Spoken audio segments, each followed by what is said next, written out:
Right, hello, good afternoon, everybody, and welcome to Grand Rounds. Today, we're going to talk about air pollution and the global and local perspectives of that. But first of all, it's up to me. I can remind you that you can get all the Grand Rounds, or most of the Grand Rounds, that we've done over the last year now on the VLE via Gold, or you can get it via the GLA YouTube channel to download and share with your colleagues and friends if you like. Remember, if you'd like attendance certificates, please fill out the SurveyMonkey feedback form, which the link will come at the end of the Grand Rounds, and then we'll send you a named attendance certificate, and you get one CBD point for each Grand Round that you attend. All right, so there's a good number of people logged in now, and I think what we're going to do, with no further delay, is to hand over to Mark Hayden, who is our consultant intensivist at Great Ormond Street, and he has got a strong interest in the environment and educating with our patients, families, and our staff about the importance of the environment going forward. And I think the theme this week is quite relevant, bearing in mind the recent coroner's inquest. Is about air pollution and its local and global importance. So, Mark, over to you. Thanks, Jonathan. Yes, this is the second Grand Round we've been lucky enough to present at, and it's learning at work week or month, and we think this is a useful thing for people to learn. The first presentation, as Jonathan said, is available on the PGME website, and that was presented by Hayley Pinto, who's a psychiatrist who talked a lot about the psychological effects of the climate and health emergency on children. What we want to do today is to start getting into the science, and we're going to hear from three real scientists, two of whom have a real sort of doctor in front of their names rather than the made-up doctor that I have, who are going to tell us about the science around air pollution and its impact. And then moving on from here, we plan to talk about how we want to improve our education on this important issue, as Jonathan said, with the coroner's outcome. And also we'll be moving into the more nitty-gritty of how it affects pediatric lungs. So our three speakers are Dr. Diana Varaden, who's going to go first. She's a postdoc fellow from Imperial and works within the Imperial Research Group, who are very busy and produce lots of good work. And she'll be followed by Dr. Eloise Marais, who's works within the physical geography department at UCL, and she will be co-presenting with Karn Vohra, who was her PhD student at the time. So over to you, Diana. Thank you, Mark. Thank you for the introduction. Good afternoon, all. My name is Diana Varaden. I am an ESSC postdoctoral fellow. I am a social and environmental scientist. I work with the Environmental Research Group in the School of Public Health at Imperial College London. And my research focuses on developing methods that are effective and that are engaging for communicating air pollution as a health risk to the general public. And today, for the purpose of this presentation, I want to talk about how we as air quality scientists understand the air we breathe using personal measurements, which has a lot to do with the work that we do in the Environmental Research Group. I thought that we will first start by checking how much you know about air pollution. So a few years ago, we get 7 individuals air pollution monitored that measures black carbon. Black carbon is a component of PM 2.5 particulate matter to carry over a period of 1 day. This was given to the individuals also with a GPS watch, so we were allowed to see where the participants were while the measurements were taking place. We have a toddler, a school child, a city office worker, a home worker, a cycle carrier, an ambulance driver, and a pensioner. And the question for you is, who do you think has the highest exposure to air pollution and who had the lowest? Fantastic. Thank you for that. I'm going to move that screen now, but we all agree that you think that the person that has the highest exposure to air pollution was the cycle carrier, and the last one, the homeowner, was the one that has the lowest exposure to air pollution. So let's have a look. Actually, you might be surprised to hear that the highest air pollution exposure was registered by the ambulance driver, and the lowest was by the city office worker. Then you will be wondering, why is that? Well, if you think about it, the ambulance driver is inside an enclosed box, and when we put our air to recirculate, we're effectively taking dirty air out, putting it inside the cabin, and that's what we're breathing. And it's the same thing that happens when we are in our cars. And I will show you what happens with the office worker in a minute. Fantastic. So the dotted lines, the black one right at the bottom, shows background concentrations measured by fixed air pollution monitors that are placed in residential areas or parks. The blue dotted line shows, again, fixed monitors, but those are placed in on main roads and allow us to see what the air pollution is like, depending on the traffic flows. And then we have our 7 participants. We have an ambulance driver, which was the one that has the highest exposure to air pollution, and that is followed by the pensioner, and then we have the school child, the nursery toddler, and the lowest one is the office worker. And now I will show you how the office worker has the lowest levels of air pollution, and this comes down to mechanical ventilation. This is a time series where we can see the morning when the office worker leaves their home, they go straight to the commute journey, taking the tube, so levels of air pollution go right up. Then he goes to his nice clean environment at work where they have mechanical ventilation, but then he's hungry, lunchtime, so he goes to have his lunch in the middle of central London, then back again in the office, afternoon commute again, higher spikes, and then he gets home. And this is really to highlight that it doesn't matter really where we are, but it has a lot. It's a combination of things. So not just that we are in central London and therefore we breathe in very dirty air, but it's also where about in central London we are, what time of the day it is. It's not the same if we are late in the evening where there is no much traffic, or if we are right in the middle of lunchtime or rush hours, which day of the week it is. So our exposure to air pollution varies depending on what we're doing.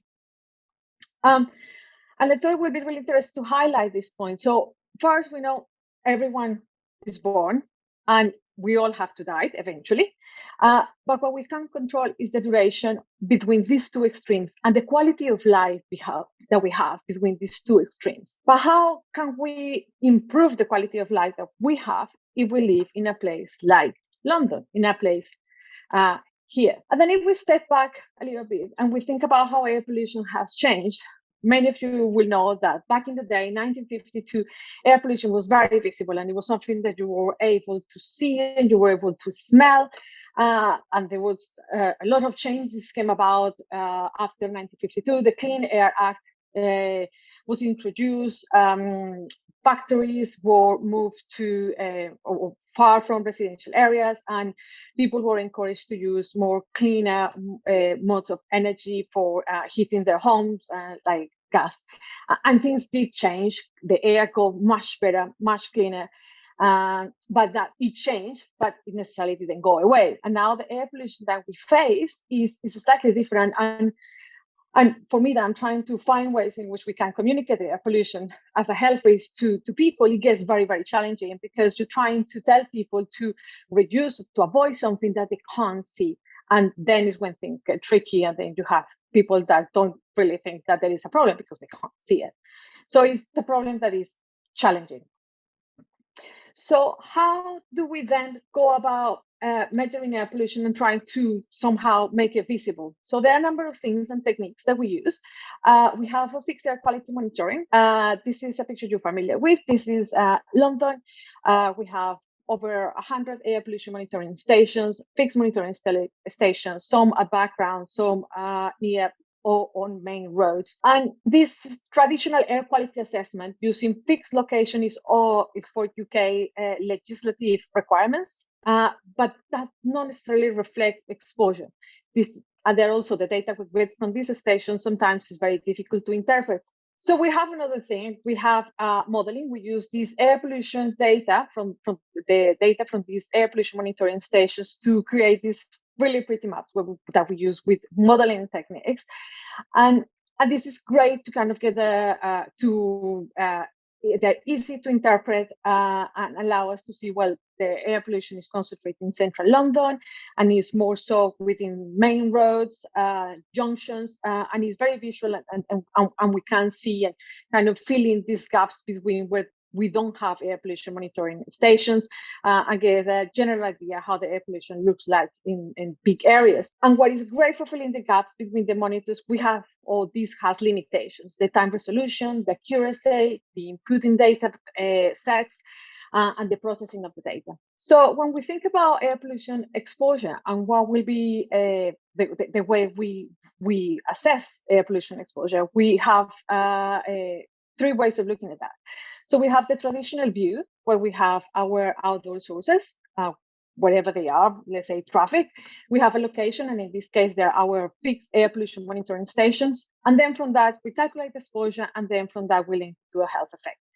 And this has, as I said, the traditional way of looking at exposure. And some of you, again, might be familiar with Dr. Douglas' work back in 1993. Using this approach of using data from fixed monitoring stations, he was able to then identify and show strong evidence that people in dirty cities were dying faster than people in clean cities, and that the mortality risk was strongly associated with fine particulate matter. So this type of data and an approach to looking at exposure has been really what kicked off and where most health impact scenes are based on. So that's like, if you will, the beginning overall. And also his work back in '93 showed that there is no threshold, there is no a level where you can say there is no health effects if we have air pollution level below X. So that was also important from that piece of work.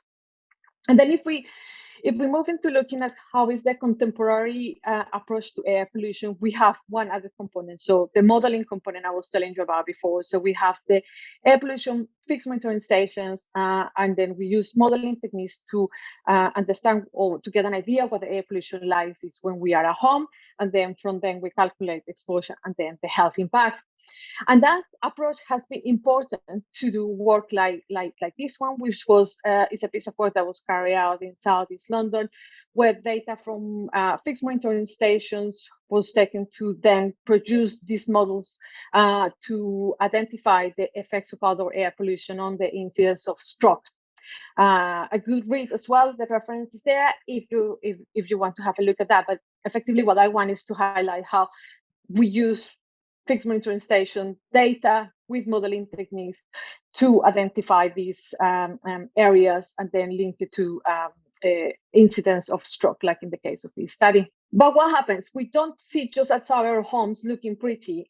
We move. We go to school, we go to work, and when we commute, we do it in different ways. Some of us drive, some will cycle, some will take the tube. That means that really our exposure levels vary from person, depending on what we do, depending on the work we have, depending on how we move in the city. So assessing that exposure to a realistic level is quite complex. So in the ideal world, this is what we would like to have. We would like to have information about the what, the where, the why, the how much, and then we will be able to have the impact. So if we think about this will allow us to have indoor sources that were not considered before, together with outdoor sources. And when we think about indoor sources, we were talking about building design, or whether people leave the windows open or closed. We're talking about how we commute to our places of work or school. Then we will have our home, our work, and our travel exposure. And then we will look into how long did we spend doing this, and at what time of the day this was, or it was during the week, or it was during the weekend. What was our breathing rate when the father? And then they will give us our exposure dose. And then with that, we'll be more accurately to be able to link it to our health effects. So this is the Goldilocks, if you like, of how exposure assessment should be carried out. So how do we close the gap? There are things that we still need to do to link this data from air pollution monitoring stations to data to the models that we have. And theoretically, air pollution monitors can help us to do that. But we can't give a monitor to everybody or to give it to carry all the time. A model can help us, and the data coming from this monitoring from these portable air pollution sensors can then be added to models to make them more accurate. But then we will also have to add the different behaviors and how people move and behave within the city. Therefore, we require a combination of monitoring data and modeling and now the portable air pollution census data. So just to highlight that we have within our group, we have worked using air pollution sensors to identify what people are breathing in a more realistic way. We have worked with parents and children's, with mother and parents groups, with primary school children, with COPD patients, where we have given them this air pollution sensor so they can carry and they can measure what they are breathing as they go about the normal days. We have also used these sensors to map what what the pollution is like in the London Underground. So this is a study carried out by one of my colleagues back in 2019 when he attempted to measure the air pollution levels in all the lines within the London Underground, and he found that the highest exposure was in the Victoria line, and the reason is that it's the one that goes the deepest underground, and then the lowest exposure was shown to be in the VLR. So then another interesting read about what the air pollution levels are like in the underground. And this one is just a quick reference to some of the work I did with my PhD. And this was with the COPD patients. I was working with a group of COPD patients in Tower Hamlets and get them a monitor to carry, a black carbon monitor to carry for a whole week for them to take about what they went to do their normal activities. And I find this one really, really interesting. This one was a particular patient that was going to for a checkup the hospital. So he took his monitor to see what was like the air pollution levels he was breathing during that trip. So we can see that first he walked to the hospital, then he got to the hospital and nice and clean. So that's the great news. The hospital was nice and clean. And then he finished his appointment, and then he walked back a little bit, then he took the tube, then the bus, walk, and then he go home when it was again nice and clean. And this was really, really powerful to show this to this, not just to that person that did this exercise, but also to the other patients that were there, because they were able to see where about the exposure levels were the highest. And in the same way, they were able to see what can I do to reduce or avoid these instances where my exposure levels are high. We also gave them maps because these sensors were attached to a GPS watch. So we were able to see, so if we look at the first square here, this person left from his home, and we have all different colors, dots that represent the air pollution levels going from 0 to 5, just to make it a bit more clear. And we see that it goes up and down because he's walking on the main road. So effectively, as cars passing by, the levels go up and down. Then he takes a bit of the back streets, air pollution levels go down. And then he gets to the hospital, second square, where all these little blue dotted circles are representing the time that he was at the hospital. Then we don't have anything for a little while because then he went back home using the tube. We didn't have GPS signal in the tube, but then he got the bus, and then we see up this road here. I hope you see in my cursor. He took the bus and levels of air pollution went high. So this was a very effective way of sharing this information with him to be able to see what air pollution was. And I am about to finish. But air pollution levels are not only outside air pollution levels, or we can be exposed to air pollution as well in the indoor environment. And it can be, we found this is just to show when we are at home, we can be exposed to high levels of air pollution. In this case, the data that we gathered from this chart shows that the same peaks appear to be at 8 o'clock, showing breakfast time, and all the 4 days he was carrying the monitor. And also at dinner time around 7 p.m., there was again high levels of air pollution showing, which coincide with the time that they were preparing their meals for the evening, for the dinner.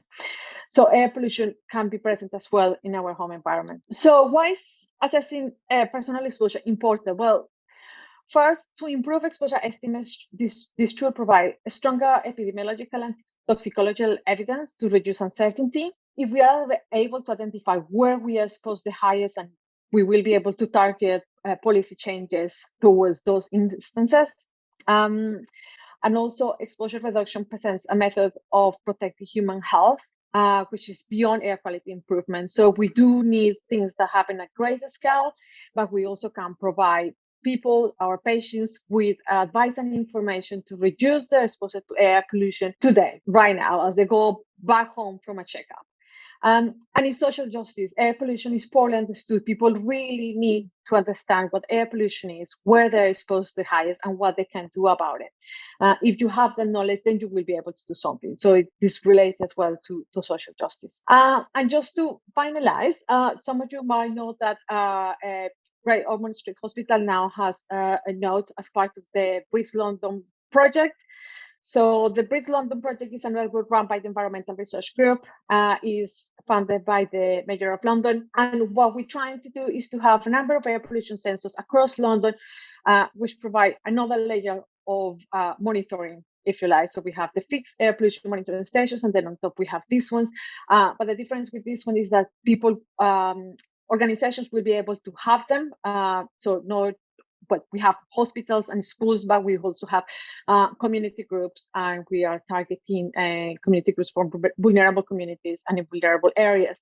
So everyone has access to this data. And one of the really nice things about this work is that you go into the website, you click your air pollution sensor, or what is it, and then you are able to see live what the data is like. So like the graph next to the map, you can see your nitrogen dioxide and the particulate matters, and this data has been checked against fixed air pollution monitoring stations, so that people access robust data that is as accurate as it can be. And that is my last slide. Thank you very much for listening.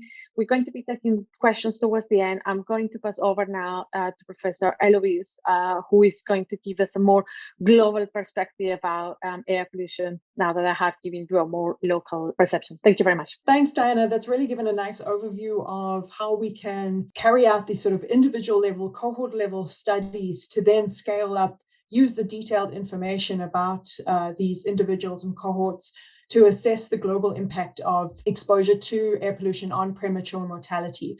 So the result that I'm going to share with you today very briefly is on a recent publication that has Karn, Vohra, who's going to also be presenting a portion of this as lead author. And then we also have contributors from the Harvard School of Public Health. And this was commissioned by the Wallace Global Fund. So this is really a focus on premature mortality from exposure to air pollution, specifically from the combustion of fossil fuels. And so if you want to find out more about the paper, there is a link there. We also have a pre-proof that's freely available from my website if you would like to see the pre-proof of information if you don't have access to Science Direct.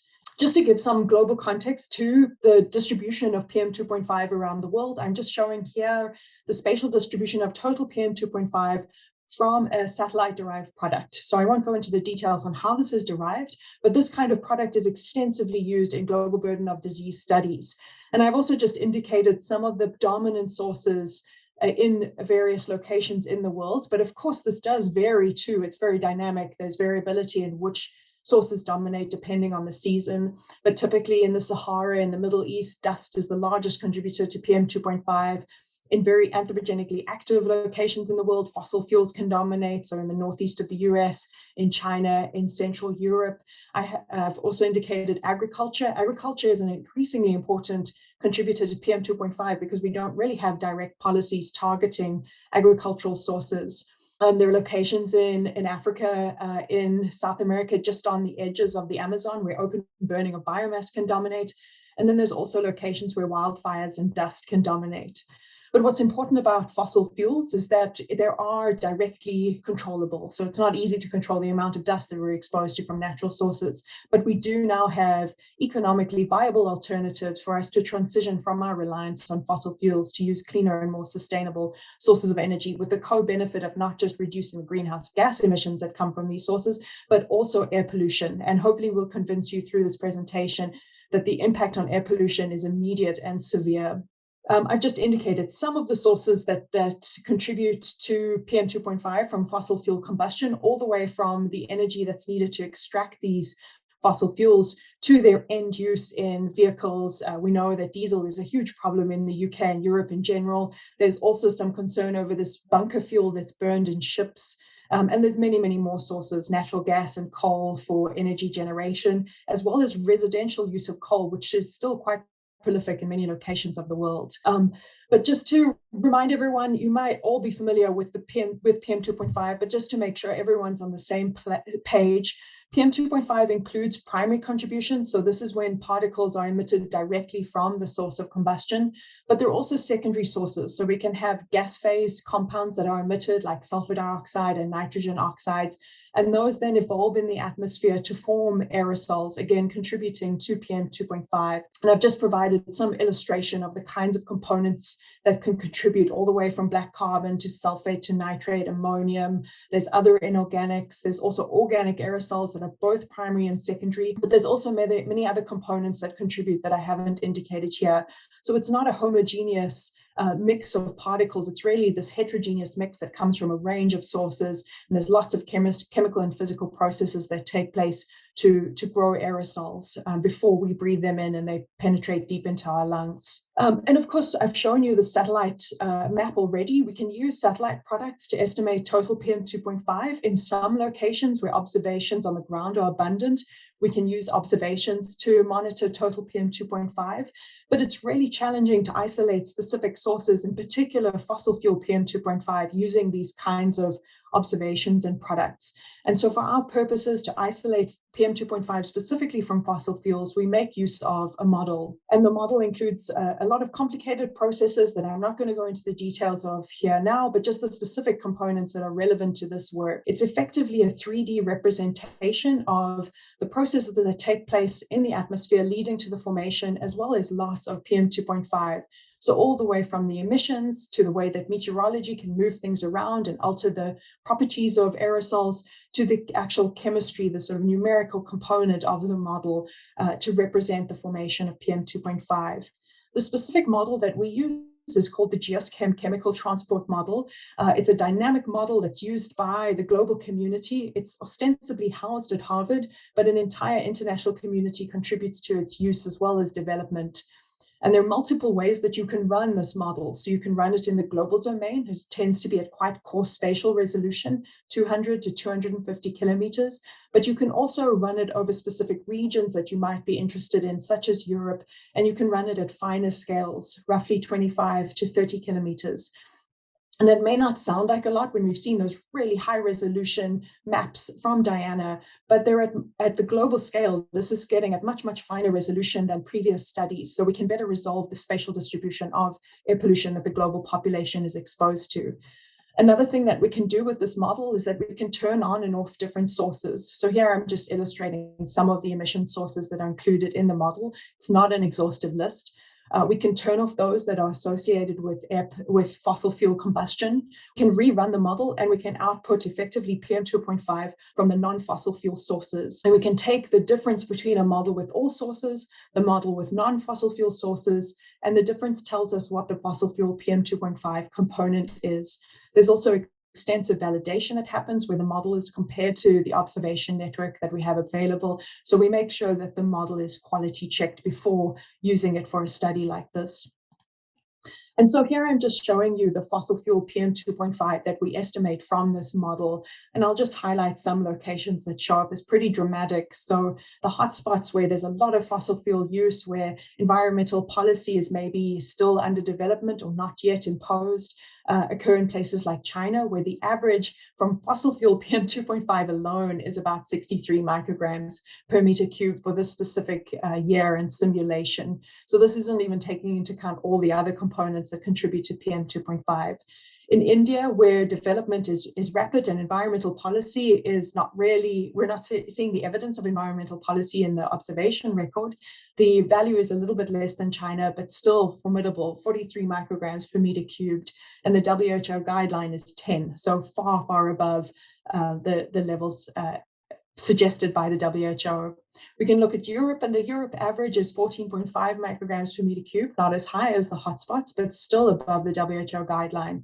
And then the value for the UK is quite similar to the Europe average. And of course, Central Europe shows up as quite a large hotspot. There's still quite a bit of coal burning that takes place in large portions of Central Europe. I'm going to hand over to Karn now, who's going to take you through the process of how we take this PM 2.5 data and estimate premature mortality. Over to you, Karn. Thanks, Eloise, and thanks, Diana, for nicely setting up the context. And I'll be talking about the standard and widely used health risk assessment models. So as Eloise just pointed out, WHO guideline is 10 micrograms per meter cube. So previously, the epidemiological data was mostly from cohort studies in Europe and North America, which are relatively cleaner compared to China, polluted countries like China and India. So the data that we had was around 10 to 30 micrograms per meter cube, and so the plot on the left shows the integrated exposure response curve, so these are statistical models which help us in relating the premature mortality to the long-term exposure to PM2.5. And because there is limited data for high PM2.5 values, so this study makes use of active and passive smoking to accommodate for outdoor 2.5 with values greater than 40 micrograms per meter cube. This was the study used by the Global Burden of Disease to estimate 4 million deaths. And this is basically from 5 heart and lung-related diseases, which are lung cancer, COPD, lower respiratory infection, and ischemic heart disease. So the plot on the right makes use of cohort studies instead of using active and passive smoking data. So this is the Global Exposure Mortality Model, or GEM, which estimates relative risks.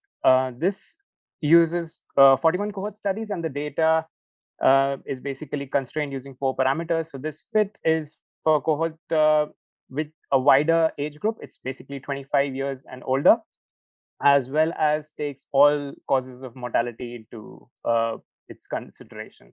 So with Global Exposure Mortality Model, premature mortality estimates were revised, and they were 8.9 million deaths, which is double than what was previously estimated. So in our study, we use an updated health risk assessment model. So this is from a meta-analysis, which is unlike GEM, it's not parametric. So it uses a flexible shape of the concentration response function. There were 53 cohort studies that we had, and the data is from different regions. So it has 6 cohort studies from Asia, because of which we could get outdoor PM2.5 values as well.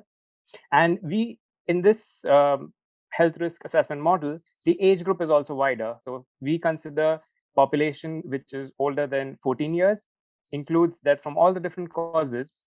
And because we have a lot of data which is below 10 micrograms per meter cube and above 40 micrograms per meter cube, we are able to estimate high risk, and because we have the values, so our health risk assessment model estimates higher compared to what previous approaches generally do. Now, for the health impact calculation, the ingredients that we need are fossil fuel PM2.5 that we are getting from the chemical transport model Geochem, as Eloise previously showed. And the second thing that we need is baseline mortality data that we get from the global burden of disease.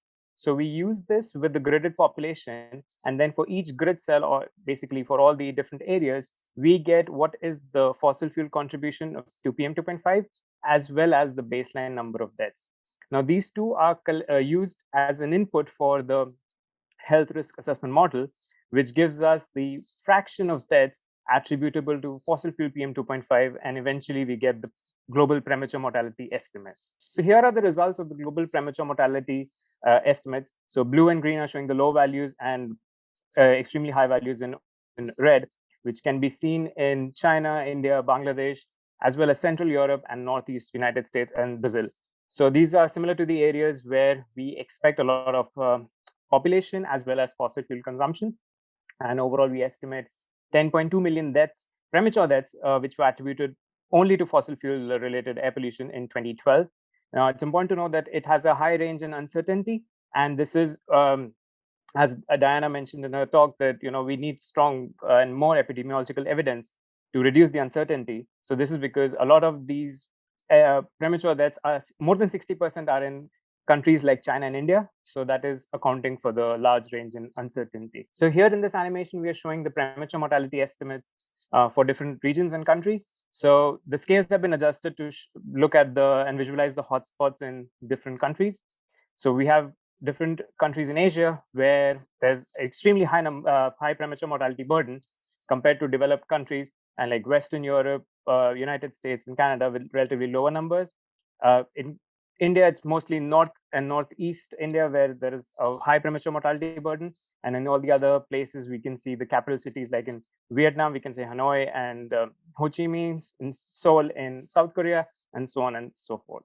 Now, if we focus if we zoom into United Kingdom, we estimated almost 99,000 premature deaths in 2012 from fossil fuel combustion, and which are mainly in the Greater London area, Birmingham, as well as the upper hotspots are indicating regions of Liverpool, Manchester, Leeds, and Sheffield. So it's important to bring to perspective, like previously reports quoted figures like 40,000 premature deaths from air pollution, outdoor air pollution. But this 40,000 includes exposure to both PM 2.5 as well as nitrogen dioxide. If you look at numbers for PM 2.5, they were estimating almost 30,000 premature deaths, and our number is still more than 3 times. And this is just because of the updated health risk assessment model that we use, compared to previous studies which use a concentration response curve, which was developed in 2009. But it's important to also note that if we have successful policies, they can help in mitigating these premature deaths, as has been the case for China. So on the left, we see a plot for China where 3.9 million premature deaths were estimated in 2012. And this is a time where PM 2.5 pollution was at its peak in China, but then there were some successful policies because of which in 2013 to 2018, pollution levels decreased by, fine particle pollution basically decreased by 30 to 50%. So we applied a reduction, recomputed the estimates of mortality, and we see on the right that in 2018, the premature mortality burden has decreased by 1.5 million.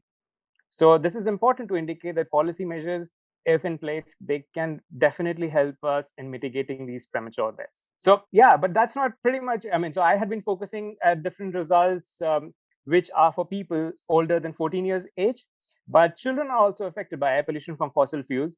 So one of the most single dominant source of and contributor to children's death is lower respiratory infection.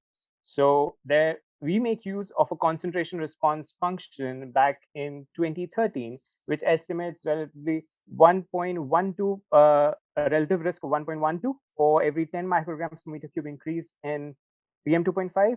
And this includes data from Europe, South America, as well as North America. There were very few studies from Asia, so we only make premature mortality estimates for children only in these regions. And we see that around 600 deaths in Europe, 750 in South America, and 900 in North America, overall telling us that more than 2,000 premature mortality estimates from lower respiratory infection from fossil fuel-related air pollution in children below 5 years old. And it's definitely more than this because we are looking at just half the planet. Over to Eloise now. Excellent. Thanks, Karn. I'll just wrap up with this slide just to bring things together. So the premature mortality estimates that we obtained are considerably greater than the previous estimates. And this is largely due to the updated risk assessment model that we use that introduces these additional cohorts in locations where air pollution is either exceedingly high or at this very low concentration level, and as well as our higher spatial resolution estimates of PM 2.5 from our model compared to other global studies. And of course, when we published this in February, it really led to the swell of media attention from leading news agencies as well as advocacy groups. And most notably, The Guardian covered the research with external experts who were able to comment on the validity of our results. And exciting for us is that Greta Thunberg picked it up as well and tweeted it out. It's also been translated into many languages for audiences in France, Spain, India, Canada, China, Central and South America. And we also hope with this upcoming COP26 meeting that's taking place in the UK in November, that this will also be on the agenda for identifying just this heightened immediate urgency in transitioning from our dependence on fossil fuels to cleaner and more sustainable energy sources, because we're showing that there is this immediate impact of fossil fuels on health. And of course, the climate change impact will be longer term and sustained over a longer time period.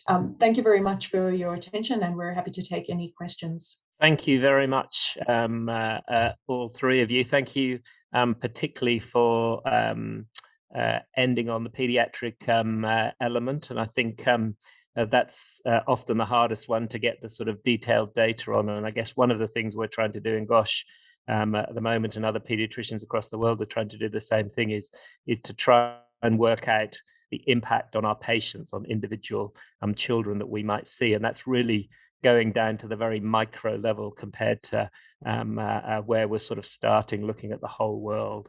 So thank you for bringing that all in. And we've got lots of questions in the chat, and then I want to take a couple of minutes at the end to sort of talk about next steps for us in Gosh and elsewhere. Just looking at the people on the call, it's fantastic to have so many people from all over the country and potentially all over the world. I think I can see someone who's dialed in from Australia. So thank you all. So Magali gets the top voted question, and I think we can put two of them together. It's really around, does exposure cause more damage to children? Is there particular age groups of children that we know are affected? And I understand that may be outside of the scope of some of the research that you guys have presented. And then if we sort of cycle right down to another question, are we looking at the right particles? Chris O'Callaghan asks, PM2.5 is something we can measure, but is that the right size to be looking at as far as illness goes, or is that just something that we can measure? I don't know who would like to answer that. I start with the first one, if that is okay for Eloise. It's regarding the children. We know that air pollution affects us all, but certainly affects certain groups more than others. And children are one of these groups that are greatly affected by air pollution. And I'm sure that you know that, and that because they're very young and their lungs are still developing, and also they have a higher breathing rate. They spend more time outdoors. So there are a number of reasons why children are more if you like, vulnerable to the harmful effects of air pollution. And there are a number of studies that have been looking at that, because I saw that some other questions ask about it. So I will post some of these links to these papers in the chat so you can have a look at that. Not sure if Eloise wants to add anything to that. No, not to that specifically, but I could respond to the PM2.5, why we look at PM2.5 and not this. And I'm not sure that I'm going to be able to respond in a way that perhaps the person asking wants an answer, but it really is based on the kinds of studies that we do, is largely based on the heritage of information that we have. So Diana showed the Harvard 6-city study, which showed this really strong relationship correlation between PM2.5 and health risk. And we've built this collection of cohort studies to refine that relationship even further. So in terms of doing global health studies, we tend to focus on PM2.5 because we have this risk relationship that we can use.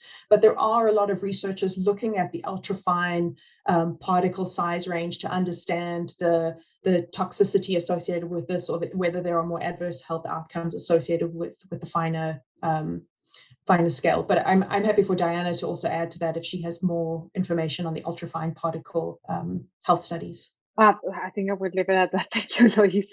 Okay, thank you. One which looks like a very simple question, but it probably isn't. What is long-term exposure? What quantifies as long-term exposure? Because there seems to be some granularity in the background as to whether acute, short-term, very high exposures are dangerous, or long-term. What are those? Yeah, for the context of our study, we define long-term as annual, so the annual average exposure to fine particles. Okay, good. Thank you. That was a straightforward question. And another question is around the sort of personal devices that are sort of available now, and presumably are sort of on the increase. I know the Plume 2 is one that's available, and it claims to be able to measure a whole range of particles and VOCs and nitrogen compounds. What's the opportunity for us to use that, not so much for research, because I understand there's probably much better, but potentially much more expensive and more fiddly to use devices, but what are the opportunities that you guys see for us using that for individual, say, staff groups or individual types of patients, around an educational type element, rather than specifically around demonstrating a mortality effect or morbidity? I would start by saying, yes, certainly for education purposes, these devices are great. Technology has advanced so much that now we're able to have little tiny, sometimes very looking devices and to carry around with us to measure what we are breathing as we go about our normal days. It's great for seeing trends, so you can see higher against lower. I'm walking the back street, the levels are low. I'm walking the back street, the levels are high. And trying to make those comparisons, but they don't necessarily work when you're looking at absolute values. So we have to be very careful with that. And also, you just kind of have to use a little bit of common sense. If you're using one of these devices and you're in the middle of the park and it's showing you very high levels of air pollution, you know that something is not working quite right. So we kind of have to be aware of it, about that. We have a little bit of knowledge that we are on the main road. We will probably be measuring something. We are in the park, in the middle of the park. We probably will not. Because I have a case, someone came to me and said, oh, I got X device and it was measuring 200 and something in the middle of the park. What is going on in the park? So there's nothing going on in the park. It's probably your device is not very accurate. So we just have to be a little bit careful how we use it. And exactly for what you said, Mark, for educational purposes, but no for to look at the absolute values. Thank you. They sound very much like all of the monitors I use in ICU to measure somebody's blood pressure in intra-arterially and end-tidal CO2 and a whole bunch of other things. You need to be able to interpret the information, and it may not be necessarily correct. So that was a very useful answer. Thank you. There was a couple of questions about the tube. I don't know why. I don't know why anyone in their right minds would use the tube, because there's plenty of bicycles available, and that's certainly what I've been pushing in Gosh. But the question was around exposure to the tube. Do we think that that's of a long enough period to have a particular effect on commuters? What could be done to improve the quality of the air? Obviously, bringing the Victoria line up onto the surface and knocking down a few houses, or maybe we can run it along the roads instead of the diesel cars. Shall I start with this one as well? Well, actually, there is a plan for the London Underground to start looking at that, as far as I know, and start. So where this pollution is coming from, it's not necessarily from the same source as, or it doesn't. The monitors don't pick up the same things they pick up when they are outdoors. Down there, we measuring this PM 2.5, but the composition of this PM 2.5 is different. So we have lots of metals, and that comes from the tear and wear of the brakes from the trains and the friction against the tracks, and from the resuspended air within the tunnels. So one way they're looking to address this, as far as I know, is to start looking at that and at the brakes systems of the trains. That certainly probably some will need to look at into that, and also cleaning the tunnels. But this is a really big job to clean these tunnels at that depth and to kind of remove all this dust. So I think there are plans to start doing something, because it has been highlighted that there is an issue. But yeah, I guess we will have to wait and see. Thank you. And can I ask one last question, and then we'll go to summing up? And this is the one that I really struggle with. If you were me, and just pretend I see patients, I'm an intensivist, so I don't really see patients, I just see ventilators. But assume I'm a normal sort of pediatric doctor at Great Ormond Street that sees patients. What can I do with this information, both the Breathe London data at the front entrance, which potentially we could display for people coming in, or if I knew their local postcode risk, or which school they went to, and those sorts of things. What can I do with that will actually help them? Or am I just unnecessarily worrying them about something, and we should keep it all quiet? Eloise, do you want to go first? Yeah, I don't know that I will necessarily answer that, but I also think that, there's only so much that we can do at the individual level to reduce our exposure to air pollution, and that counts, across the population, all age groups. I think we need to be applying a lot more pressure to the very few industries that make the largest contribution to the air pollution that we breathe in. The car manufacturers, the crude oil refiners, the coal providers. I mean, that's really where the change needs to happen. How it'll happen, I mean, that's really challenging to determine. We need to put a lot more pressure on our policymakers and politicians. I will add to that having this Breathe London monitor at Gosh is certainly a great opportunity for the sustainability team, that can be used for educational and outreach programs. And maybe you can see the effect of occasional play streets, which you have done before, and see what is the difference of not having it and having it and have that information. And I have been working a lot with community groups, particularly with children, and I find that giving them the information is really, really powerful. But what is more powerful is to also giving them choice. Even if it's a small choice, if it's a small thing that you can do, that is key, because if they feel like they can't do anything, then they immediately they will disengage. So it's important they can do something about it. They can walk to school, they can cycle to school, they can take the back streets, they can put the fan on when they're cooking. Small things, they have to feel empowered that they can do something, and I think that is key. And also placing all this within the context of the neighborhoods and where they're living. It's not a problem that is happening miles away. And yeah, the polar bears are losing, their habitat, but air pollution actually is right on my doorstep, and it's something that's happening within my neighborhood, and it's my mate who am I, giving like producing air pollution if I'm driving to school and this kind of thing. So putting it within the context of the local community. Brilliant, thank you. Shireen, can I ask you to tee up the video and share your screen, which we'll just close on.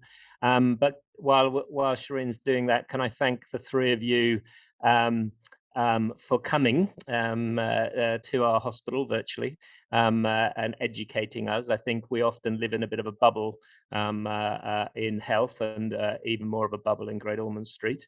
So it's fantastic to be able to hear from scientists outside and some of the sort of basic research that underpins the information. I think we have a difficult problem of working out how do we inform our patients appropriately, but we probably all have a responsibility to be advocating to government, to fossil fuel industries, to be changing our lifestyles. Shireen, are you able to bring up the video? And we could just play that now.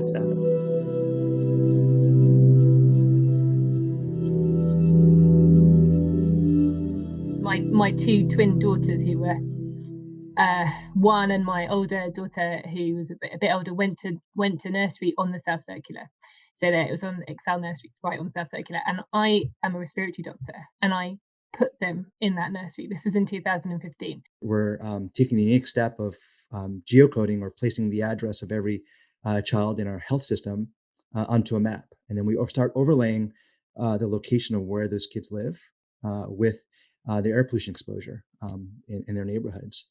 And then we can start providing that data firsthand to healthcare professionals, primary care doctors, and anesthesiologists, surgeons, intensive care unit physicians, across the board, to provide further insight. And that opens up opportunities for education, for research and clinical practice and advocacy.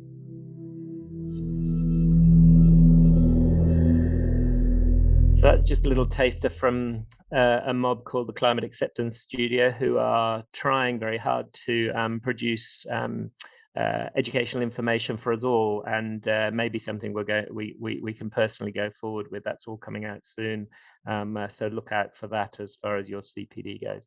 Thank you everybody for coming. I think the talk just gets cut off at 2 o'clock on the dot, regardless of whether I keep speaking, which people would love if that could happen on ward rounds. But thank you all for your attendance.